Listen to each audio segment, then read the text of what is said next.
It's really not the living with HIV that I'm nervous for people for. It's like not knowing your status is really what you need to be careful of. I just did these press tours like all over the world. And there was times where I would be in an interview and I'd be like, well, as someone who's living, because I'm living with HIV, and I would want to talk about it, and I would find myself like, I remember my mom just being like, honey, once you say this, like there's no coming back. And I was like, yes, I'm ready. Jonathan Van Ness. Host of the Emmy-nominated Queer Eye. New York Times best-selling author. And later in this episode, sexual health expert and writer Ashley Cobb comes on. I've had several STIs in my life. It's not the end of the world. Herpes is very common. It's like 1 in 4 people that you know have herpes. So I know more than 4 people. And you do too. My mom and stepdad, my stepdad was the one who I was talking about, his name was Steve. I really don't think I would have survived. Like drugs, compulsivity. I'm so grateful that I got to witness such a beautiful, like secure, functioning relationship up close. Do you think it's possible to receive that kind of unconditional love without giving that person an opportunity to know you unconditionally? Oh my God, it's gonna make me cry. My friend, JVN! Hi, honey, What's how up? are you? Don't get blown away. All right, what are we talking about today? My book. Yes. Yeah. You know what I think the overall theme is? It's writing about your book and the moment that you had of thinking, am I going to disclose, am I not going to disclose? But I think it's just about intimacy in general, the power of owning your full story. Yeah. And I also want to weave this into, because when we were on your podcast, we talked about unconditional positive regard. And you told me this beautiful story about your mom and your stepdad. Yes. And how your mom was like, don't. Oh, I love that story. I love that story. Yeah. you believe it's magic. When you're. I tell that story in the book too. Do you? Mm-hmm. Gotta get the book. Let's tell that story. Get the book. I think that story is so good. I love that story even more than HIV. But do you think we could tie them together? We can talk about both, but I've talked about HIV so many times and I never talk about that, my mom and Steve's story. I really don't. Yeah. And that's like so sweet. We can talk about both for sure. Deal? Yep. All right. Sounds good. Let's go.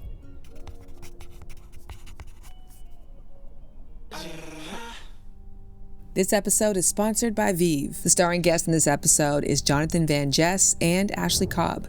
JVN is a grooming expert, best-selling author, and founder of JVN Hair. Whether you know them from Queer Eye, his best-selling books, or his hit podcast, I promise you're going to learn something new about the magic of JVN and the importance of safe sex during our conversation. Oh my God, I'm obsessed. I feel free. I feel gorgeous.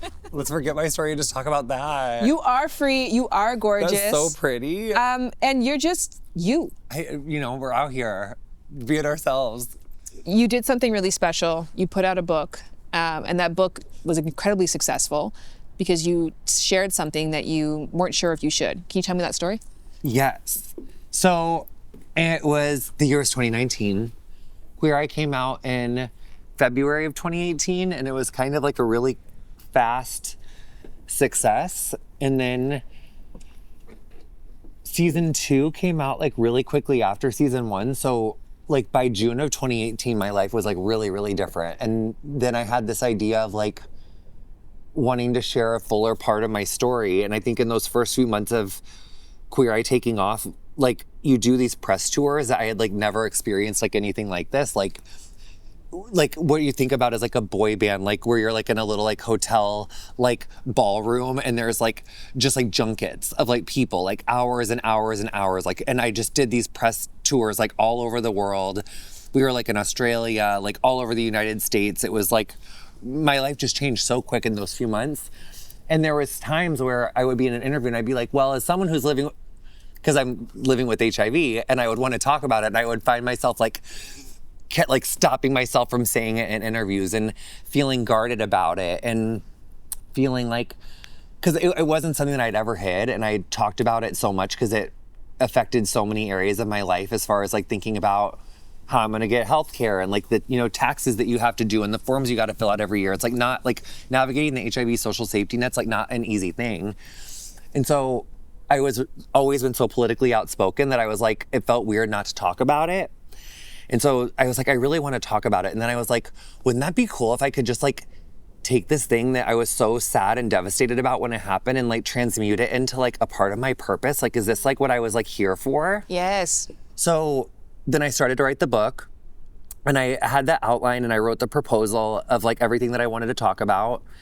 And then I started the process of writing, and as it became closer and closer, I remember my mom just being like, honey, you don't have to tell everybody this if you don't have to tell everybody this. Because like once you say this, like there's no coming back. And I was like, yes, I'm ready. Like I'm ready. I'm gonna tell everybody. And I just felt I felt so much conviction about it. And my team all kind of said like different versions of something similar. To your mom of like, hey, just so you know. Yeah, what like, are you sure you want to do What this? were they afraid was on the other side of that? I don't know. I mean, I think just like HIV stigma is real. I think they were afraid that it would affect like the jobs that I could get and the opportunities that I would have. Yeah, I think that was the biggest thing. And I also think that for me, I often had heard stories of like people living with HIV where like if they became like well known, like someone else would like try to out them because like I was a busy person, so a lot of people knew what my status was. So I kind of also just wanted to make sure that I got to like tell my story before, like I didn't want someone else to tell my story for me. Now, when your mom and some of your PR team was expressing this like, hey, you know, just so you know, you don't have to do this and what's on the other side of this, had you experienced that in real life in your own sharing of your story? Like rejection or like trepidation? Yeah, like you've seen how people can take your truth and twist it and throw it in your face. Well, I mean, I certainly, someone who was like sexually active living with HIV and like had been on the apps, like I certainly had experienced like I don't know why I keep saying certainly. I normally don't like certainly this. I definitely had like my fair share of like rejection, just people being like, we know what's undetectable or like, I don't want to like, I can't like delete, block. That had happened a lot. But other than that, I feel like maybe not. I don't know. One thing that really happened to me though when I got diagnosed with HIV is it made me feel like, it just made me realize all the times where like prior, like when I knew that someone else like or when someone else would disclose, or like a part of me would be like, oh, like, and just feeling really like sad for the judgment that I'd like passed on other people and then like ended up in like the same boat, Yeah. You talked to me about that there was a song that you used to sing. Yeah, it's so bad. It's not. Yeah. What is it like living with HIV? Sorry for that very basic question, but I work a lot with PrEP companies and HIV awareness. We love PrEP. We love PrEP. Yeah. PrEP is for everybody. PrEP is for women. Yeah. And it's a miracle drug that has done so much for people's lives, and it's done so much, of course, for reducing transmission and then also improving the lives of people who are living with HIV. So yeah, sorry for that basic question, but what is it like? Yeah. I said in Over the Top that like if I didn't know that I was living with HIV, I wouldn't know that like I had it. Like I feel no different physically. And there's this thing where like when you get it, some people get it where like you really don't feel good. Like you get like flu-like symptoms. Not everybody has that. I wish I could remember what it's called off the top of my head, but I didn't experience, or excuse me, I did experience that. I totally had like flu-like symptoms. I had like a fever, honey. Like, I was like, oh, this feels like some flu-ass strep throat. Like Around 3 weeks after transmission? I don't know exactly. I mean, I had been, it was a dark time, but I knew that I didn't feel good. And so once I didn't feel that good, and just like with what so it probably was like around that time in retrospect. And so I went and got tested at Planned Parenthood and found out that I had it. But from once that like initial like kind of ickiness went away, I got on medicine like really fast. And then I really didn't, and then I was like, I didn't really have much side effects from the medicine, like at all. Sometimes like a weird dream, but that could have been from the weed too, who knows? But then I will say this, that like I was on that first medicine for like years, like 3 or 4 years. And then my doctor was like, oh, there's this like other medicine that came out. It's like equally as effective, but there's just like less, it's like easier on your body basically. And when I switched that medicine, I was like, I have so much more energy in the morning. And so then I think I realized that I maybe had a little less energy on that first medicine. And when I switched, like I was like, I felt a little bit more energy, but that's like I feel like I've had like worse side effects from like, a GLP-1. Well, why is this something that people should still work to prevent? Well, yeah, because it's like not, so it's like not, if you do have it, it's like it's as you said, it's like your life isn't over. And in fact, my doctor also said to me, I'll never forget it, like my first like real intake appointment, I was like, can I still live to be 75? Because I was like 25 when I got it. And like, I don't know why that came up for me, but I was like, I want to still like, I have this goal. I want to be 75. And she was like, yeah, she was like, I'll keep you alive long enough to die of a heart attack or cancer like everybody else, honey.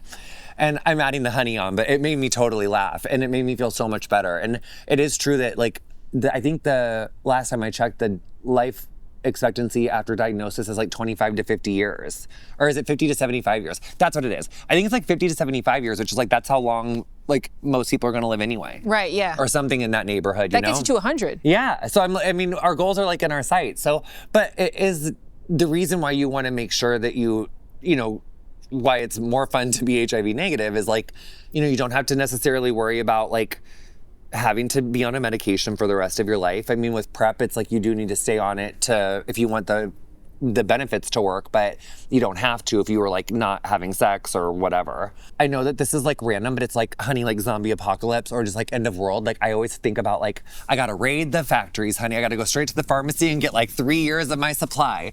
You know, because like obviously HIV, living with HIV, being undetectable, it's fine. Like people have been doing it for a really long time.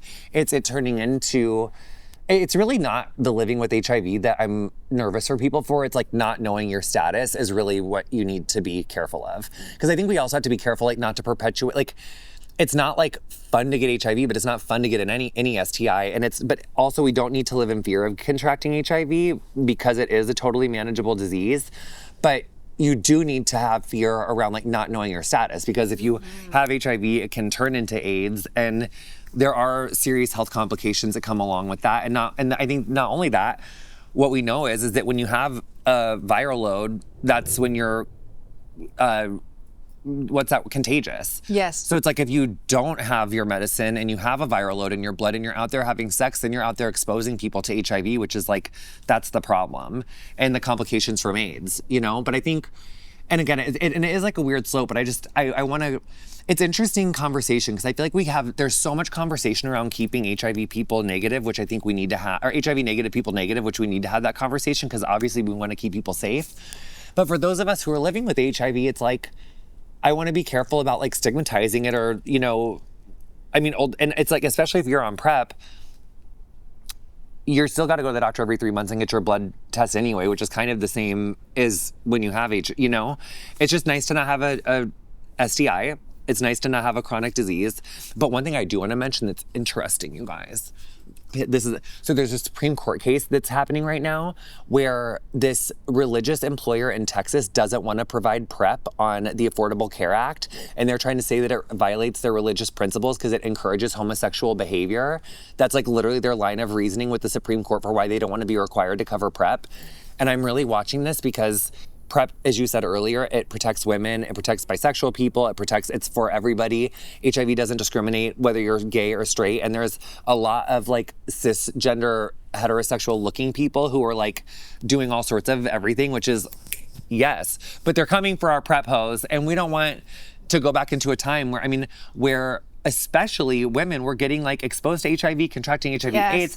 And that's like, it was a serious problem. We finally fucking got ahead of it. And I had this client whose hair I used to do, and she worked at like, this is like anecdotal, but I mean, I believe her, why would she lie? She told me that in the day, she used to have to like diagnose between like 30 and 50 new HIV infections a month, like from testing that she would do in WeHo at pre-PrEP. Post-PrEP, it was 3 to 5. It's reduced transmission so just it truly is a miracle drug of our time. And to have someone's like religious beliefs like try to come in the way of our healthcare, I just think is like really serious. And and this is like why trans people and queer people have been saying like, this isn't like an allyship issue. This is like gonna affect everybody because they're literally trying to take our fucking PrEP now, for Christ's fucking sakes. I mean, at the end of the day, it's about living in your truth and encouraging other people. And like you said, I think for a lot of people, it's the fear of the unknown. But the known provides more safety, more comfort, more opportunities to protect other people, and above all else, something that's so beautiful for yourself to just live in your genuine truth and know your status. Yeah, and it's like, and again, it's like, it's just like, yeah, I hope I didn't do a bad job. Like, it's not like it's like a full slay having HIV, but it's just like, it's totally not the end of the world, but also we want to protect ourselves. and I wish PrEP would have been around when I got it. It literally got approved like 2 months after I got HIV. Talk about timing. Well, So annoying 2012. let me ask you a question that I often ask people who have a chronic illness. Why are you grateful to have it? Hi, lovers. Popping in to share a little love and an important message from our incredible sponsor, ViiV Healthcare. As a sex and pleasure expert, I believe taking control of your sexual health is essential. And while HIV is still a public health crisis, we now have powerful tools to help prevent HIV transmission, like PrEP. Pre-exposure prophylaxis. PrEP is a medicine for everyone who doesn't have HIV that can substantially reduce the chance of getting it. While it does not prevent against other STIs when taken as prescribed, PrEP is 99% effective at preventing HIV transmission during sex. There isn't a one-size-fits-all approach, and PrEP, along with other safer sex practices, has to fit inside of your comprehensive strategy for HIV prevention. Multiple PrEP options exist, including long-acting injectables that may better fit your needs and preferences. Have an open and honest conversation with your doctor or care team about your HIV prevention options. Your voice matters. And when you're discussing long-acting injectable PrEP, consider asking these questions. Where in my body is it injected and how often? What injection site reactions can I expect? What are potential interactions with my other medications? Thank you so much to ViiV Healthcare for sponsoring this episode. To learn more about PrEP and access information and tools, including a conversation guide to help facilitate and improve conversations about HIV prevention with a doctor or care team, visit HIVpreventionforus.com. Don't forget it. That's HIVpreventionforus.com. Now, back to the episode. Let me ask you a question that I often ask people who have a chronic illness. Why are you grateful to have it? I do think that it, in many ways, saved my life because I did contract it like while doing drugs. And so I think that it scared me so bad that it did like get me to slow down.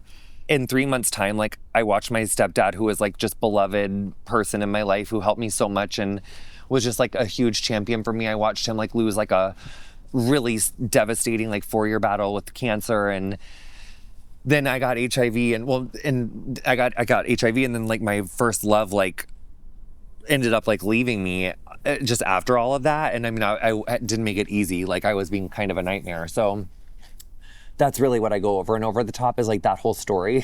And so whenever I talk about age and someone's like, oh, I'm 25, I always have this internal part that's like, You don't want to go back there? well, shit goes down that year. Yeah. I feel like I just feel like the person I was from like 20 to 25, there was like 8 of me, and 25 was a year. I just feel like that's like when stuff starts to happen, like your parents, your like, you know, friends, like just life. I feel like really, for some people, happens before that, obviously, but I feel like on average, like shit starts to go down around 25. I feel like. Yeah, I mean, it's coming up to your Saturn return, Oh, or is just that in what it general. But is? it's like that weird transition where you realize, like, I'm an adult now. I learned about that from Ariana Grande. Because I'm grateful that you have HIV because of the work that you have done. Is that a weird soundbite? Sorry. No. But the work that you have done for how you empower others to stand in their truth. And I think it's on brand for you. You're just so unapologetically yourself. It's the gift that you give to other people, you know, through the work that you do. It's about being curious and about ownership. And I wonder if having to come to terms with that part of yourself and embrace it and share it with the world is also kind of what gave you that magic that you have today. I don't know. I mean, I do think that like adulthood, which I think I talk about this in that book and Love That Story, my second book, which is like, it's like a collection of essays with like a different vibe, but a similar vibe. I do think that like healing and growing is about like parenting your inner child, and the exuberance and like curiosity and like willingness to learn and like really wanting to share that with people. That's been there like my whole life. Like I just have been obsessed with like weird niche shit my whole life, and then I just thought everyone else would be obsessed with that weird niche thing, whether that was like geodes, Christy Yamaguchi, whatever. And I just didn't understand when people would be like, shut up, you know, like, but so that's always been there. But I think that adulthood and growing is about parenting that inner child. And I think whether that was like drugs, compulsive behavior, you know, getting HIV, like a lot of that was like coping mechanisms that I learned from like you know, just the trauma of growing up queer in like a Midwestern rural space where I had to like divorce so many parts of myself. Yes. You know, so like that wanting to like share and connect and be like unapologetically myself, that was always there. I just had to like forget about it and divorce myself from it as an adolescent, you know, for acceptance from all these different places. And then I just got tired of fighting in it. Like I think I say in the book, it's like, I think by the time the number of I'd hooked up with enough people that there was like a comma in the number, I was like, I'm so sick of like betraying myself to fit in for acceptance, because I thought I had to be a certain way to be like a gay man. And then I was like, I can't not be who I am anymore. Was it love that story or love your story? Love that story. Tell me about that. I just always used to say like, love that story. And I felt like it was a double entendre for stories that I love and stories that I don't like. Because sometimes when someone pisses me off, but I don't want them to know, I'll be like, oh, I love that story. So sometimes I mean it and sometimes I'm being like passive aggressive. Yes. So in Love That Story, I talk about like my relationship with like privilege and like systemic racism and kind of unpacking like what I understand about like my family's history and like my implications in that. I talk about like my hometown and its like queer history. I like researched some different things that had happened there with like queer elders and people who came from my town. Just kind of, I always thought I was like the first queer person from where I'm from, but really there was like this rich tapestry of like queer elders that paved the way for me that I didn't even know about. But then I also got to do like stories from like the salon. Like, so it was like, it was light, it was deep, it was because I was like, what's the theme? And then I was like, I'm just gonna write an essay book. Who has time for a fucking theme? Like, I'm just gonna write like all like about all these different topics, and it was so much fun. I love that story though, because it's in essence what we're talking about here, where it's like the shitty parts of you, the uncomfortable parts of you, even the parts of you that are not yours to own. It's your history, your ancestry. It's still a part of the fabric of who you are. I think that's one thing about my brand, like, that like frustrates me, or that I feel like is like, because like if you only know me from Queer Eye, I feel like you would think like, I hope you would like me, but I feel like you could see how in like sound bites, like I could see how people could see like just a certain version of myself. But I feel like in my book, and what is that certain version? More flamboyant, shallow, like not much depth. I think a lot of people who I do think struggle with transphobia and homophobia will be like, that's not who I really am. That exuberance, or like the way that I talk, or the way that I interact with people is like put on, or like a, you know, something like an affectation that's like not authentic, or it's like done for this.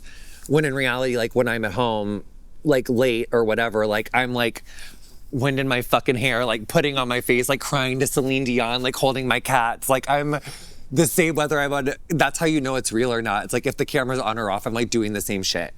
But I think that the people who really know me and have followed me from day one, like pre-Queer Eye, and because I mean, I've been chatting and doing this for like before Queer Eye, I think those people might see a more fullness of me, which is in my book and it is in my comedy. But if you only knew me from Queer Eye, or like a soundbite that you saw on TikTok that made you think that I was like a stupid, uninformed bitch, or you saw some article that said that I was XYZ, if you've really read my books and if you really interact with like the content that I put out outside of Queer Eye, you would already know the multitudes and like the fullness of who I am, which is I think why I've been able to be so consistent and be able to survive so much of what people who don't really know me and haven't made an effort to learn about me, other than like a 5-second judgment that they saw online, tried to like pin on me, you know? But I love the fact that you are still comfortable showing all sides of yourself, because, and yes, from a snapshot perspective, you could say, oh, you're just this, you're just superficial, or, you know, you're just super woke. Either one of it is not actually a full picture of who you are, because you are both. And it's that bravery to put your full self out there that most people actually only do in intimate relationships. And that's something I don't know if I do. I don't think I let people see all of me. I don't too. I mean, we all have our like things that we're like, you know, more nervous or like scared to show. We went on a podcast recently, and it was with friends. And so I talk about sex and relationships, that's my thing. And so I know that topic and I know what people want from me. But when we're talking amongst friends, we start talking about bunch of other random shit. And afterwards I was like, you cannot air that. Because there's no benefit for this person who looks at me in this light to see me in this way and then to have these objective opinions about me, or like, it just doesn't benefit me. So, but maybe it would, because on the other side of that, then I could never develop an authentic relationship with my audience because they only know a very specific curated side of me. And so what's it like having people know you? I mean, I wonder, let me ask that question. Do you feel like you have a deeper connection with your community, with your fans, however you call them, because they get to know a more rounded version of you? And because they know everything about you, status and all? I can always tell, like, when I interact with people, like, what they consume and, like, how much they know of me. You know, like, what degree of, like, JVN stan are you, you know? Because, like, if someone, like, really like, so, but I mean, regardless, I think being in LA, because I lived here for like 9 years, I came here after I got diagnosed with HIV because I got diagnosed in Missouri. My doctor was like, girl, it's like kind of, if you can figure out a way to get back to California, you should like go back to California. It's like easier to get treatment there. There's like less stigma. Like you should just like get out of here. And so I really, a lot of my healing and recovery like happened here. And that me would be so proud of me and would just be like, girl, this is like so, like my audition for Queer Eye happened here. I just like finished up our like tour last night. Like it just is like, it's just like wild to me. So really any interaction and even getting to have any of these opportunities, I'm still just like, sometimes I just like have to stop and be like, oh my God, I'm like so grateful. Yes. You know? It's a good moment to have that. Yeah. I'm happy that this is a city that healed you. So stunning. For a lot of people leave here being like, oh, that's nice. So to have a space where you're like, wow, like this is the city that embraced me at a time where I didn't know if I was going to ever feel that again because of my status, and also healed me, I think is really beautiful. Yeah. I feel very similar actually towards LA. I think this is a place that I found myself. I love it here. Yeah, I really do love it here too. Yeah. I might move for the tax reasons, so I might be right expensive. behind you in Austin. It's expensive. I want to close out by talking about unconditional positive regard. When we were on your podcast, I brought up that word to you and you instantly connected it with a really beautiful story that I would love if you shared. My mom and stepdad, my stepdad was the one who I was talking about. His name was Steve. It's like so cute. So my mom met him when she was 7 and he was 18, and he lived like, but not like in the cutest of ways. He was like this like cute, popular like boy, like at high school, like everybody knew him. And my mom had the biggest crush on him because she was like, oh my God, that like boy is so cute. And this story she told, like it was his prom and like his family like gave him like a Jeep, like for like as a present for college. And my mom was like, and he was like, do you want to ride, Mary? And my mom was like, and so like he took her for like a ride around the block, and my mom like with all the other 7-year-olds was like, like you guys like don't even like have anything on me, you know? And so then like fast forward like 30 years, my mom's been, you know, divorced for a while. I'm like 6 or something. It's like 1993. He moves back to our hometown. My mom and him meet when my mom's like, or meet again when my mom's like 36 and he's, you know, like whatever 36 plus 11 is, and they fall in love. And so he became my stepdad, and he like took me, he was like a stay-at-home dad. Like he like took us to school. He like was the most amazing guy. And fast forward to 2009, he got diagnosed with cancer, and he was so strong and like really just incredible, but it was, you know, devastating. He ended up like passing away actually on their 16th wedding anniversary. Oh my goodness. He passed away almost at the same time of their marriage, which is so crazy. On their actual wedding anniversary And the actual wedding anniversary day, they got married at like 4:30, and he passed away at like 4:32, like in their living room, like in hospice.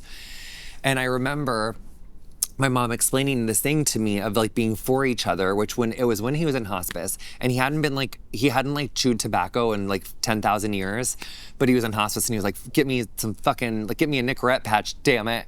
And he said it like that. And he never was like grouchy with my mom ever. But that morphine, honey, that shit hits hard when you're dying. And that's like what they just give you all this like morphine.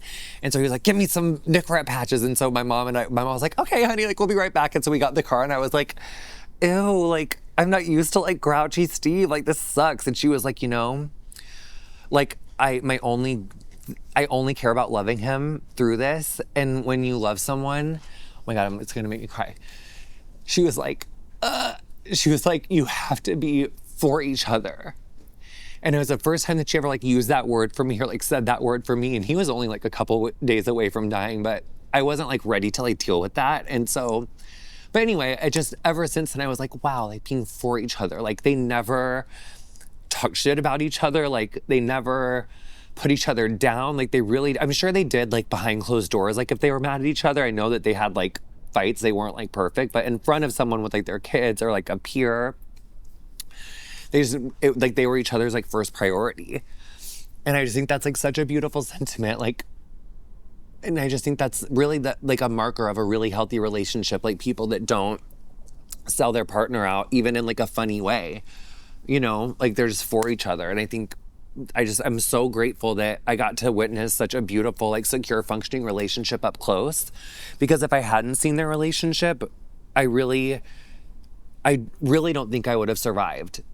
Like drugs, compulsivity, like witnessing that gave me such a foundation that I'm just so grateful for. That I really do think that his love and his presence in my life, and also like I love my dad so much and he was like in my life too, and so I love my dad too. I mean, he's, you know, a little Republican and that pisses me off, and you know, but my stepdad, you know, really their relationship gave me so much healing in my life. To bring this full circle, do you think it's possible to receive that kind of unconditional positive regard, that unconditional love, without giving that person an opportunity to know you unconditionally? I think all things can happen. I think you can have an insecure relationship with yourself, and through like a really good relationship, I think that you can heal. So I think that like you might not be like a perfectly healed circle and you might not be all the way ready, and you might end up getting in a better relationship with yourself because you have a good relationship. I also think that if you don't have a really honest, authentic, good, secure relationship with yourself and you get into a relationship, it could really fuck you up. Because you know how like with relationships, I think, you know how people like just give so much advice with relationships? This is what I've always thought from the salon. Because in the salon, you hear about a lot of relationships. And I've done hair for a long fucking time, since I was 18. So I've heard a lot of stories about a lot of relationships, how they start, how they stop, the why. I've heard it all. I really do think I've heard it all. I've even done like friend groups where like, I really have seen it all. And I think also, you know, with the caveat of like abuse is abuse and that's like a separate thing. But relationally, I think as many individuals as there are is as many ways as a healthy relationship can happen. Mm-hmm. It truly is different every time. Every individual has a completely different pain body, experience in the world, and reason for why they show up in the world as they do. So they may bring something out totally different in you. So I just think it's completely unique to like every relationship. So some relationships can be healing. Some can like totally bring you to your knees and like fuck you up a lot worse if you don't already have a good relationship with yourself, I feel like. Yes. Does that resonate? It does resonate. And I'm curious if you think that there is something extra special, because in those moments, you know, it's a gift to show somebody your shitty side. Yeah. Like there takes a lot of vulnerability to it. The same way it's a gift to show somebody your health issues, your health complications, your past, your pain, your ancestry. And I think that there's something really beautiful that comes with showing it all and the other person saying, I still accept you. Yeah. I mean, certainly I have that now and I'm so lucky for it. But like I know that there like, and over the top I talk about like this, like my first love, like the one that left me in St. Louis. Like in that case, it didn't matter how much she was going to love me. Because I was just too sick. I was like too not healed yet. Like I wasn't ready. But then I did so much work on myself that I think it prepared me for ultimately like what's now like the best, like longest, most like secure, like best relationship I've ever even like thought about having. Do you guys have unconditional positive regard for each other? We do. And I think we have really different love languages. And I think that couples therapy is like so helpful, and it's like helped us so much. I almost said certainly again, and then I filtered it. I was like, I'm not saying certainly again. We're divorcing from that. I know, yeah, we're divorcing certainly. I don't know what happened. As like I got in my like mid to late 30s, and now I'm like saying certainly all the time. But I do think that couples therapy really helps, and but ultimately, I think when it comes down to it, we really do. And he's so cute. You're so cute. Quickly, what are you promoting? What do people want people to click on? My podcast every week. So I'm excited for that. And then I'll be on tour all year on my Hot and Healed tour. It's my fourth stand-up tour. It's like my fourth hour that I workshop. It's very slutty. It's very sex positive. It's very dealing with a lot of my comedy does end up coming back to like living with HIV, Republicans, why I'm physically attracted to some Republicans, and I don't know why. That's certainly what my last special was about. It's purely a physical thing, not a policy thing. I don't know. I think it's filler. Is it jaw filler? I don't know what my problem is. But yeah, I'm always excited for my stand-up. I'm excited for my podcast. And JVN Hair, always JVN Hair. Always JVN. Always JVN Hair. I'm about to get hooked up too. Oh my God, we're sending you a box, honey. It's coming for you. Thank you so I love you much. so much. Thanks for having me. I love you so much. And also, you have the most intoxicating eyes I've ever seen in my entire life. I can't get over. Okay, let's go. We're walking you to the Oh my airport God, okay. right now. Thank you. We're sprinting out of here. Love you guys. Big thank you to JVN for this very honest and helpful conversation. If you were admiring his hair, check out JVN Hair, a sustainable, inclusive hair care brand focusing on science-backed clean beauty. If you were admiring the storytelling, get his New York Times best-selling book, Over the Top, plus the book mentioned in this episode, Love That Story. And lastly, if you were just in awe of the energy, listen to his hit podcast, Getting Curious with Jonathan Van Ness. And for any of you still here, I'm gonna guess you are still curious about safe sex and PrEP. And that's why up next, I invited my friend and colleague, sex educator Ashley Cobb. She is the founder of Sex with Ashley, a platform dedicated to making sex education fun, relatable, and unapologetically Black. Known as your favorite friend in filth, with a background in health education and a master's in public health, Ashley brings both academic knowledge and real-world approachability to her work and to this conversation on why safe sex is the hottest sex. Why do you think that safe sex is a part of great sex? Sometimes I think that people think that pursuing safe sex puts a damper on what good sex is. First of all, there's no such thing as safe sex. Let me say that. So if you're having sex, there's a risk, whether you're married, not married, whatever. So there's safer sex, but safe sex does not exist. That is not a thing. But safer sex, unless it's masturbation.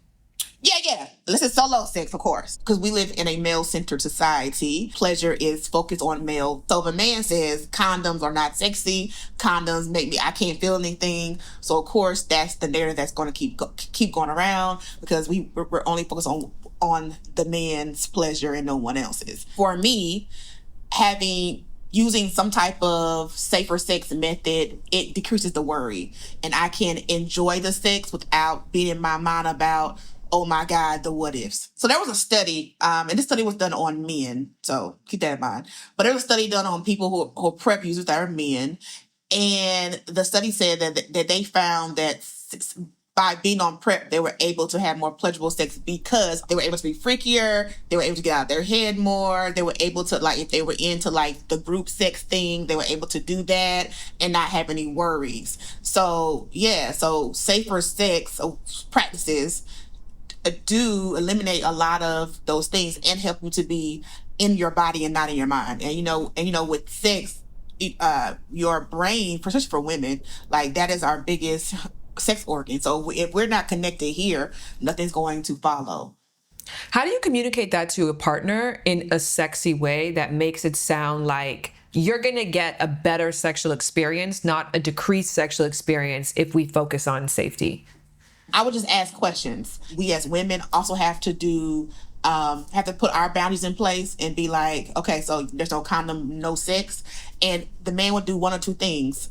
He will either find a condom, or he'll, know next time to bring one when he comes. The advice that I would give would be to frame it exactly how you framed it, Ashley, of like, when I feel protected, I can really let it go. I can be freakier. I can be more experimental. I'm more prone to try different things. I'm not in my head so much. I'm more in my body. Like, I'm actually a much better sexual partner when I know I don't have to worry about this part. So the more that we can front load the conversations to like get me more at ease, the more that I can be more in my body, and the better the sex can be. Almost in a perfect world, everybody gets tested every 3 months. We know statistically that's not happening. And for, I believe, less than 15% of the population, they are even getting tested annually, let alone multiple times per year. So in a perfect world, everybody gets tested very frequently. We get to have the conversations up front around how many partners are you having? How many partners have you had since you were last tested? We get to have conversations around the different types of STIs, not just one in particular. We have conversations around protection. We use condoms, we use dental dams, and and we get to have better, safer sex with all the tools that are available. But I think what we all are acknowledging is that that perfect world doesn't exist. There's still so many gaps in conversations. People don't know how to have it. And there's a lot of negative stereotypes associated with safe sex. Some people even look at requesting to use a condom as an indicator that you're sleeping around. So it becomes more like proof for them of intimacy and proof of sexual fidelity if we don't use condom usage. So if anything, they feel safer not using a condom, which is a little bit backwards. Which I think all of this kind of brings us into why PrEP is such a powerful drug, or as JVN put it, the miracle drug of our time.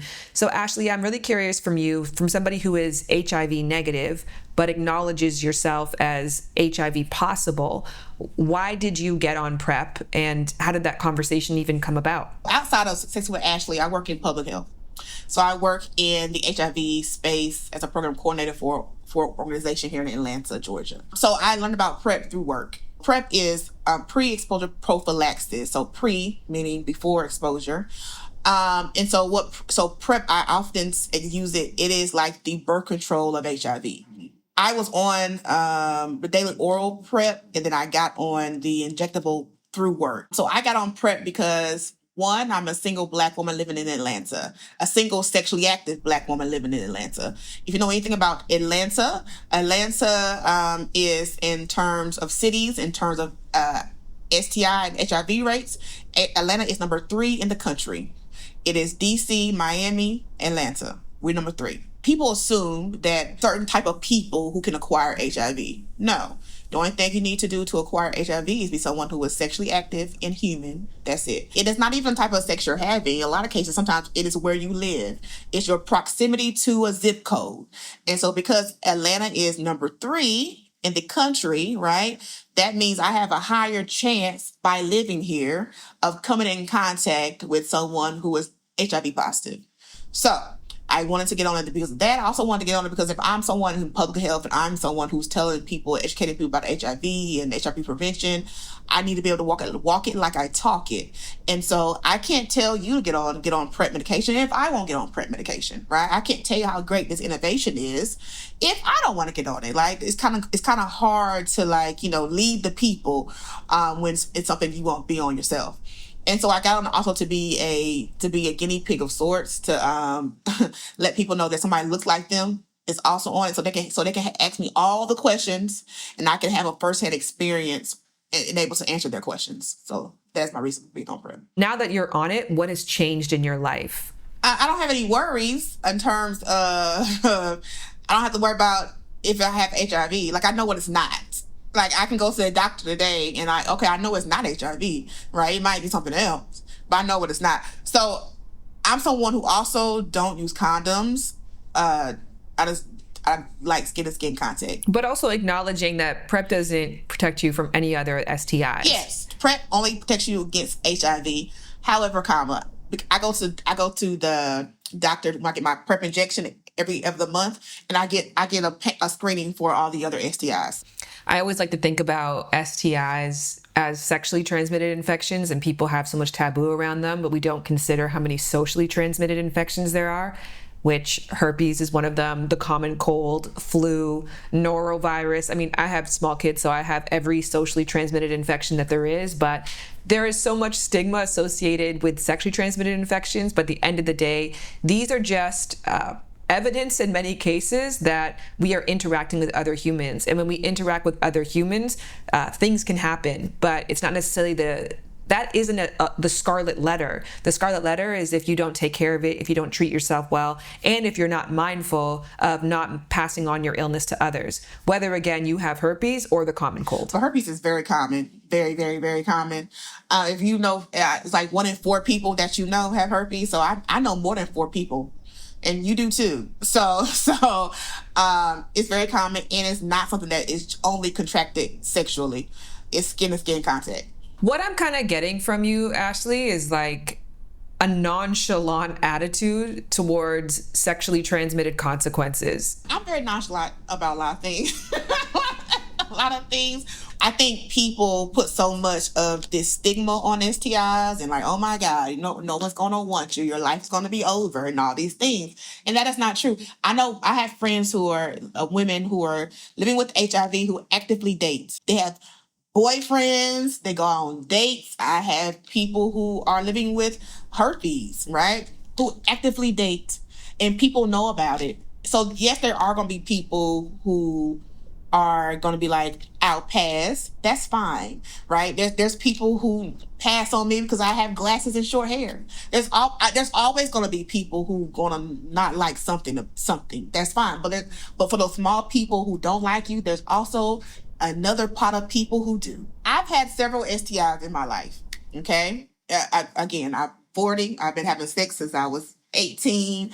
I'm not married, so I'm single, so whatever. And I've had sex without condoms. So, right? So a consequence of that is having STIs. So I've had STIs before. It's not the end of the world. You go get your shot or your pill, and you sit down for 5 days, and and then you can rejoin the society whenever you're clear. What's the balancing act between let's like decrease the sort of shock value and scare value that we have utilized to try to drive people to have safer sex, so that people who are living with an STI are not necessarily as stigmatized, and people aren't as afraid to go to the doctor and get a diagnosis that is going to ruin their perfect clean record, while also acknowledging that it can and does decrease your quality of life. So we do need to prioritize safe sex, because getting an STI is not always no big deal.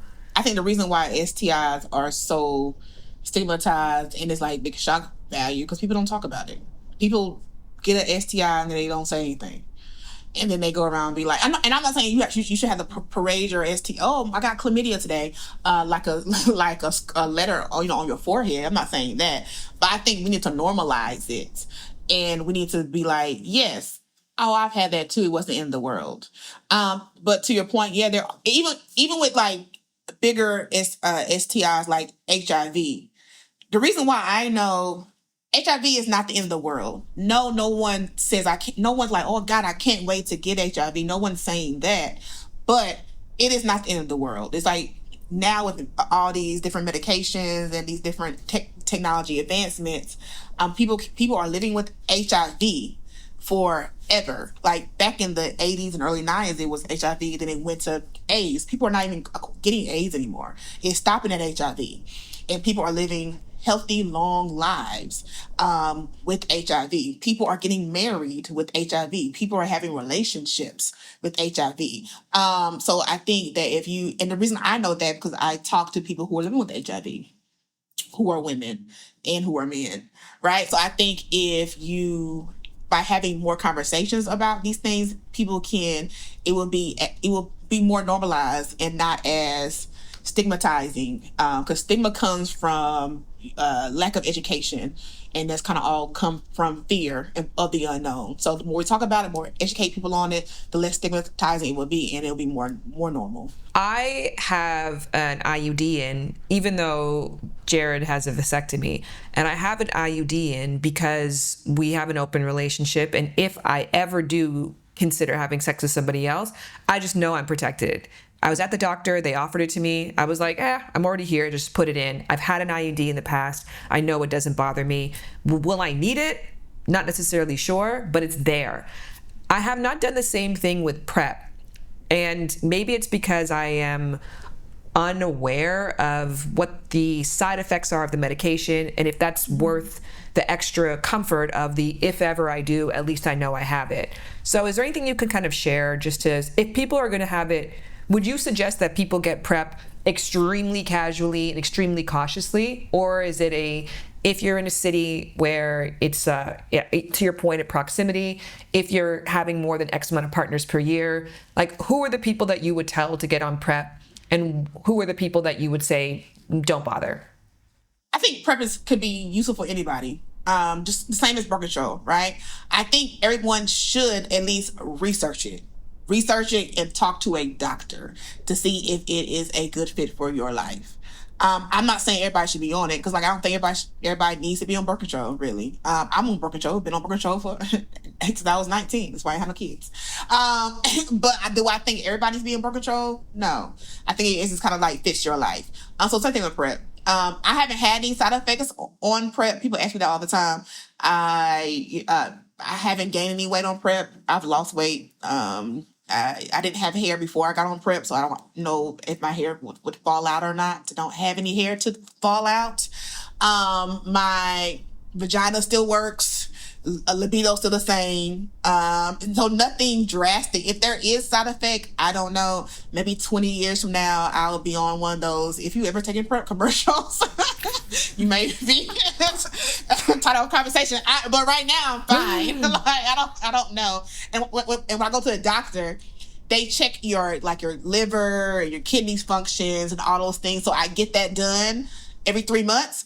So as of right now, and I've been on it for 3 years, as of right now, I'm fine. I want to close with reading these stats, and then I would love for you to add any additional information that you'd love to add to encourage anybody to have that conversation. I love that bit of advice that it's just worth a conversation with your doctor.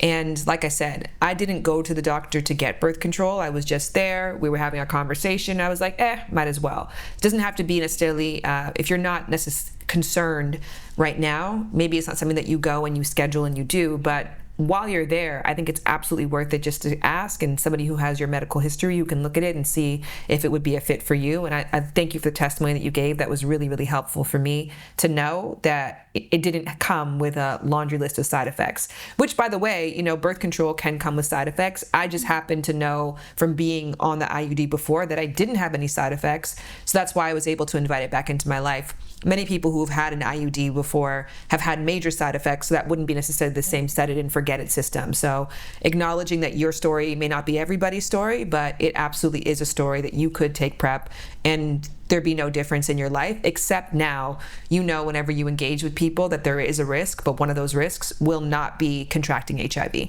So in 2023, 19% of all HIV cases were among females. Black and African Americans female accounted for 50% of HIV diagnosis. But even though Black women only account for 13% of the female population in America, Black and African American females also had the highest HIV rate diagnosis, which is 19.6%, which was 3 times more among Hispanic and Latino females and 11 times more than white females. And this comes from KFA. Women of color, particularly Black women, have disproportionately been impacted and represented the majority of women living with HIV, as well as the majority of new diagnoses amongst women. In light of all of that, Ashley, I can't think of any more powerful reason why the work that you're doing, the advocacy that you're doing, and the example that you're setting is genuinely life-saving.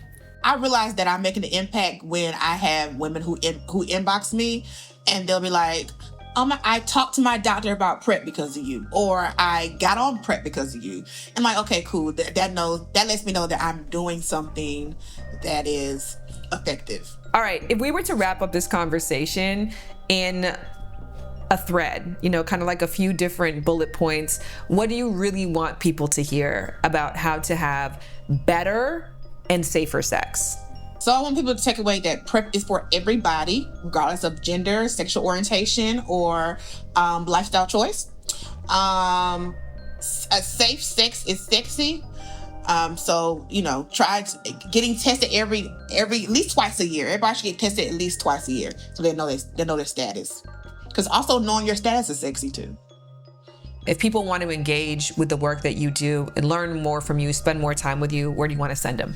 And I am on Sex with Ashley on all platforms. I'm on Instagram, I'm on Twitter or whatever we call it now, and Threads as Sex with Ashley.